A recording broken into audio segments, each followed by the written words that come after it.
Hello everyone. I know it's been a long time. It has been a completely manic 2 months. So I'm going to try and catch up. I'll do my best. Here we go with News Roundup number 256.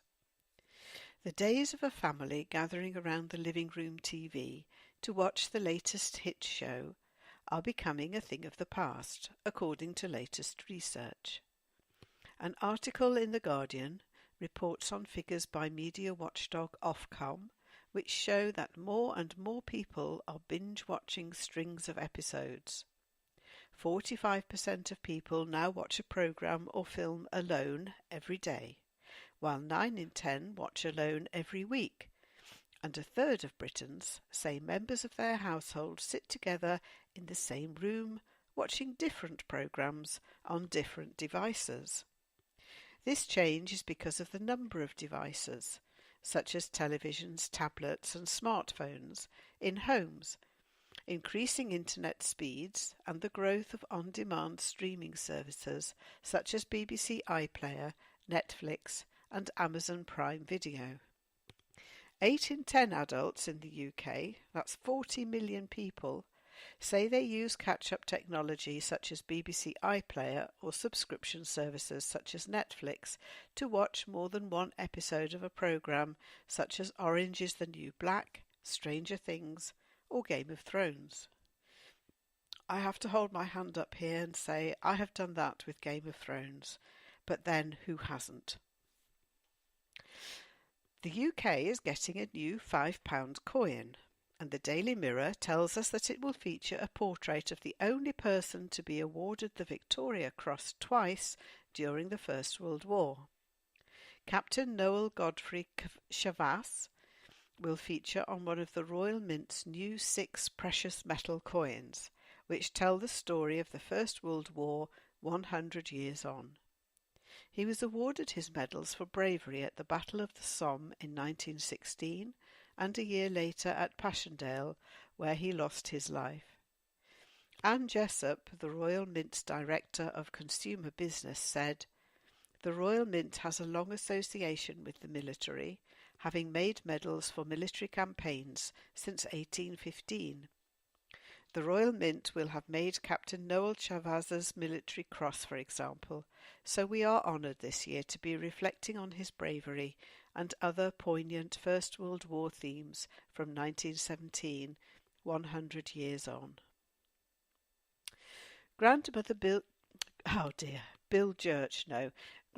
Jill Birch from Newthorpe in Nottinghamshire is giving up her beloved teddy bear of 65 years to help raise money for a hospice, reports the Daily Express.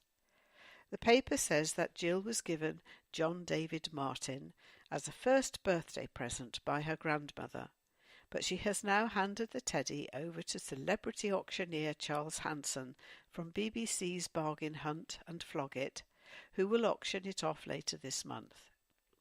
Jill, 66, commented, "He's the only toy I had kept all my life. I loved him.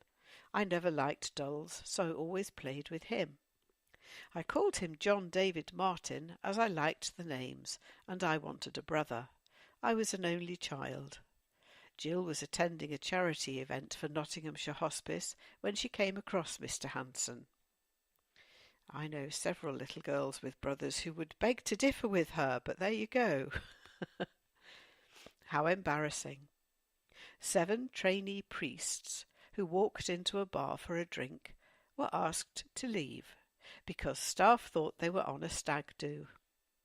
The Daily Mirror article says that the trainee priests, including the Reverend Robert James, had gone to the City Arms in Cardiff, where drinks include local brew, Reverend James. They were celebrating a colleague's ordination, but apparently bar staff were wary of potential high jinks from groups of men on stag do's wearing fancy dress. Father Michael Doyle, a friend of the party, said, "On arrival, the bartender informed them that it was policy not to grant entry to fancy dress parties or stag do's. The seminarians thought that this was a joke until it became clear that this was not the case and he was in fact serious.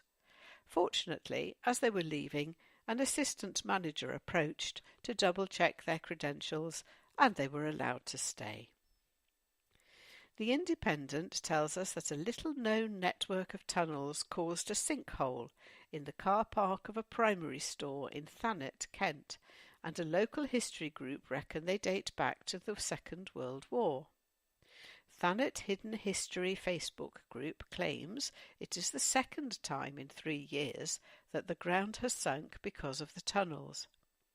However, when the company that owns the shopping centre submitted a Freedom of Information request to the Ministry of Defence asking for details of the tunnels and their previous usage, the government said it held no information on the issue.